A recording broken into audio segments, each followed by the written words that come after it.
Hello, Sean Flanagan. Jane. We're heading into the Punchestown Festival, the end of the 2020-21 National Hunt season. You are having the best season of your career. You're around third or fourth in the Jockeys Championship. It's going pretty well. Yeah, look, absolutely. It's phenomenal. Numbers-wise, we're smack there where we were a couple of years ago with just 60. It's amazing. It's an amazing number. We've a couple of weeks left, and if I don't pass it, I'll be annoyed with myself. But we'll keep dragging away and see how we do, you know. It's good to know you're still setting your sights on those numbers. Now, it hasn't always been plain sailing, right? Penny's Bill and Winston Boy, to me, seem like a different lifetime ago. How did we get from that Sean Flanagan to this one?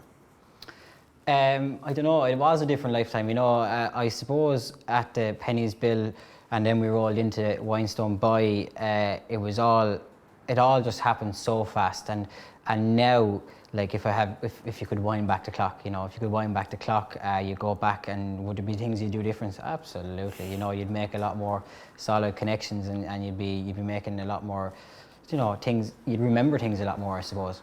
But like, it all happened to me, and I was winning Estes on Winestone Boy, and it was just like another winner, and then it was all gone overnight, finished. And life is a great leveler, isn't it? Oh, puts you back down to earth very quick, you know.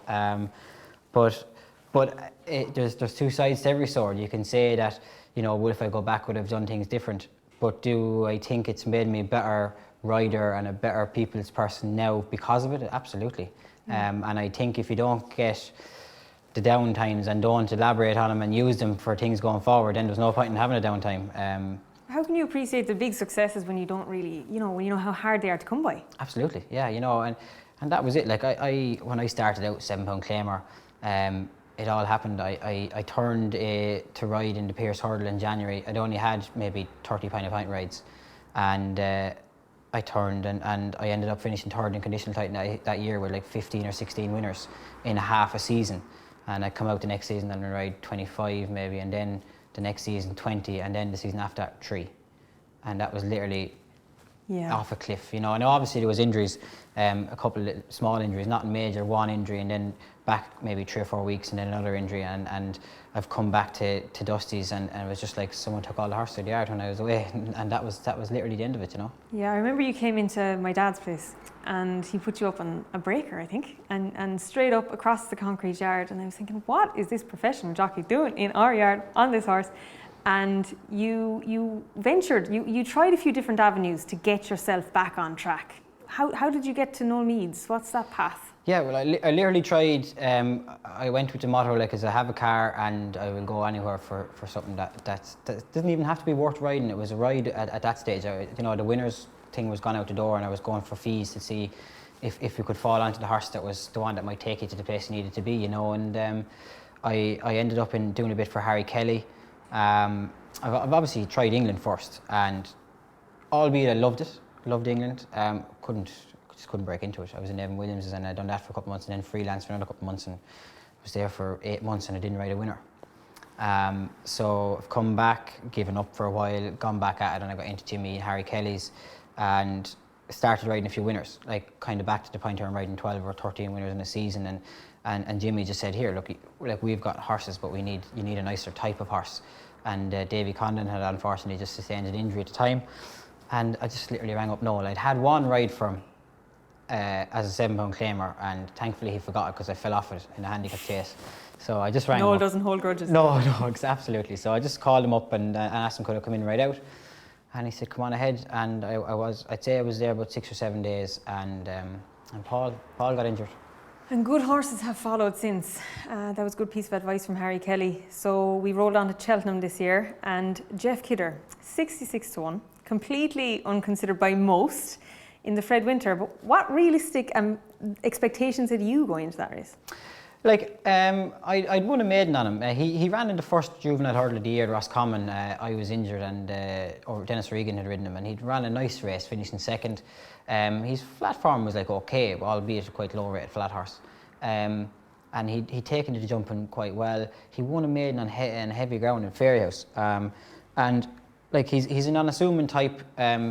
Looks like a flat horse, doesn't look like your typical horse to go jumping, if you know what I mean. And I've kind of hunted away, and got to the back of second last and give him a bit of a dig, and he's got rolling me down to last, winged the last and away with him, and one going away well. I was kind of, he's won well, and then I'm starting to pick holes in the form. I beat the second horse before on another horse in Oles, and I'm thinking maybe there's not much in the form.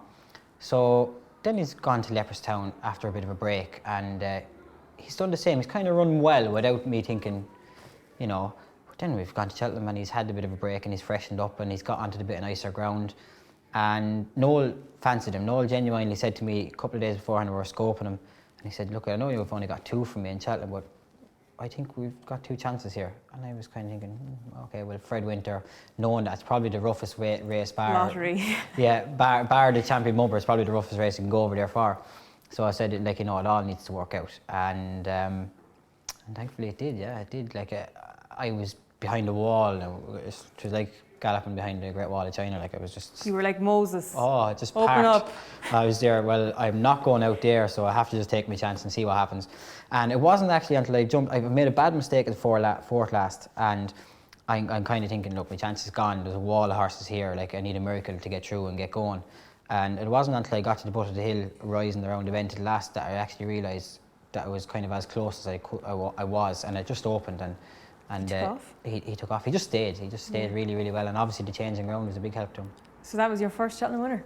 Did it feel as good as you thought? Absolutely. I was getting to the point now where I was starting to think, all the boys there are saying it's great, and obviously Rachel, it's a fantastic buzz, and I'm thinking, it's just not going to happen. It's not that good, lads. You're only yeah. you're overshadowing it. You're over exaggerating Yeah. it, but it's funny. We only had the conversation the day before, like that. Wouldn't it be obviously fantastic for whoever it happens to? But at the other side of the coin is, wouldn't it be a little bit disappointing for whoever does ride their first Cheltenham Festival winner that there's no crowd? And I was like, it wouldn't bother me, you know, kind of shoving it off. But it was me the next day. But it was a fantastic buzz. It was unreal. Yeah, super. And he obviously proved it wasn't a fluke at Fairy House. Is he going to Punchestown? Yeah, all going according to plan. He seems to be in fantastic form. He's a phenomenal type of a horse. He's a very unassuming type of lad. He'd lick the pot every day and looks better maybe now than he was after Cheltenham. You know, he's taken it in his stride. Yeah, Punchestown is like, I know it's the end of the season, but it's some racing. Like the competitiveness of those Grade 1s and the handicaps are ferocious. Is there any horse in particular we should watch out for? Yeah, like, you know, Jeff Kidder is the obvious standout for me. You know, like, no, he's had his bit of a break mid-season because he was coming from the flat last year, and he's had his bit of a break mid-season, and he's probably going there a fresher horse than we have. Beacon Edge is gone. He's probably ran a blinder in the stairs hurdle at Cheltenham, but I kind of thought he might have done a little bit much midway through the race, and then maybe not seeing it out. So we kind of would be looking towards going back towards 2.5, but there's not really form. So he'll probably go to the stairs, and he's probably the next best that we have going there. You know. Perfect. Well, you've had a wonderful season yourself. Outside of the Sean Flanagan bubble, what would be your highlight of the season just past? Yeah, you know, I talking about this a couple of weeks back with different lads and whatever, but I think the Jodie McGarvey and the Sky Ace story, and obviously the Easter Festival that they have is fantastic. Like, you know, Jodie is a good friend of mine, and it's the same as so many lads that are inside in the weigh room. You know, and it just needed to happen for him, and I'm delighted for him. It's great, and it's a fantastic story as well, with the shark involved and everything, you know. Yeah, the 600-pound mare, the ones that keep us all dreaming and keep us all hoping that it could be us someday. Well, Sean Flanagan, thank you for sitting down with us, and best of luck at Punchestown. Thank you very much, Jane.